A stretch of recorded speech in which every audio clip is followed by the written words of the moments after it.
അപ്പോൾ കുറച്ച് ദിവസത്തിന് ശേഷം നമ്മൾ അപ്പുറത്ത് സ്കൂളിലേക്ക് പോകാനുണ്ട്. അപ്പോൾ പനിയും ജലദോഷമൊക്കെ ആയിട്ട് ഒരാഴ്ച ലീവായിരുന്നു കേട്ടോ. അപ്പോൾ പാറക്കുട്ടിയുടെ പനിയും കഫക്കെട്ടൊന്നും മാറിയിട്ടില്ല. പനി മാറിയെങ്കിലും കഫക്കെട്ട് ഇങ്ങനെ പൂർണ്ണമായിട്ട് മാറിയിട്ടില്ല. അപ്പോൾ അതുകൊണ്ട് പാറു സ്കൂളിലേക്ക് പോകണില്ല കേട്ടോ. അപ്പോൾ അപ്പൂസ് മാത്രമാണ് സ്കൂളിലേക്ക് പോകുന്നത്. അപ്പൂസിൻ്റെ പനിയും കഫക്കെട്ടും എല്ലാതും ഉണ്ടായിരുന്നു, അതൊക്കെ മാറി.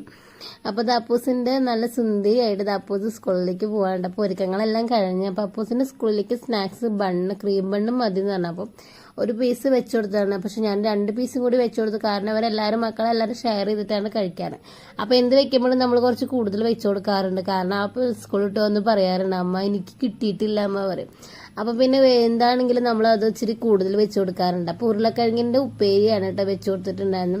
അപ്പോൾ രാവിലെ നമ്മളെ വീട്ടിൽ ഉപ്പുമാവായിരുന്നു. ഉപ്പുമാവ് തീരെ താല്പര്യമില്ല കേട്ടോ, പിള്ളേർക്ക് രണ്ടാൾക്കും താല്പര്യമില്ല. പിന്നെ പാറക്കുട്ടി തരി കഴിക്കാനിരുന്നു, പക്ഷെ അവൾക്ക് വേണ്ട, ഇനി ഒരു 2-3 പിടി തന്നിട്ടുള്ളൂ, കാരണം ഉപ്പുമാവിനോട് താല്പര്യം ഇല്ലാത്തതുകൊണ്ട്. പക്ഷെ അപ്പൂസിനെ രാവിലെ ചപ്പാത്തി ഉണ്ടാക്കി കൊടുത്തിട്ടുണ്ട്. അപ്പോൾ ചപ്പാത്തിയും ചെമ്മീൻ കറിയും കൂടിയിട്ട് അപ്പൂസ് കഴിച്ചിട്ടാണ്. പാറക്കുട്ടിക്ക് ഇനി കുറച്ച് കഴിഞ്ഞിട്ട് കഞ്ഞി കൊടുക്കണം, കാരണം ചെറിയൊരു ക്ഷീണം കാര്യങ്ങളൊക്കെ ഉണ്ട്. അപ്പോൾ അതിനുശേഷം അപ്പൂസിൻ്റെ ഒരുക്കങ്ങളൊക്കെ കഴിഞ്ഞ് അപ്പൂസ് വണ്ടിക്കുള്ള വെയിറ്റിങ്ങിലാണ് കേട്ടോ. അപ്പോൾ അന്നേരം പാറുകുട്ടി ഇത് വെയിൽ കൊള്ളാൻ വേണ്ടിയിട്ട് ഇരിക്കാനാണ് കേട്ടോ. അപ്പോൾ കഫക്കെട്ടുള്ളതുകൊണ്ട് കുറച്ച് നേരം വെയിലൊക്കെ കൊണ്ടു കഴിഞ്ഞാൽ ഒരു ആശ്വാസം ഉണ്ടാവും.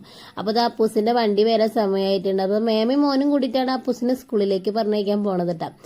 അപ്പോൾ അത് അതിൻ്റെ കൂടെ പാറക്കുട്ടിയും പോയിട്ടുണ്ട് കേട്ടോ. പാറക്കുട്ടിയാണെങ്കിൽ അപ്പു ചേച്ചിനെ യാത്ര അയക്കാൻ വേണ്ടിയിട്ടാണ് പോയിട്ടുള്ളത്. അപ്പോൾ ഇതാ സ്കൂൾ വണ്ടി വന്ന് നമ്മൾ അപ്പുറത്ത് സ്കൂളിലേക്ക് പോകാനുണ്ടാവും. അപ്പോൾ ഇതാ നമ്മൾ വീഡിയോ ഇത്രയുള്ളൂ. അടുത്തൊരു വീഡിയോ നമുക്ക് വീണ്ടും കാണാം. വീഡിയോസ് ഇഷ്ടമാണെങ്കിൽ ലൈക്ക് ചെയ്യുക, സബ്സ്ക്രൈബ് ചെയ്യുക.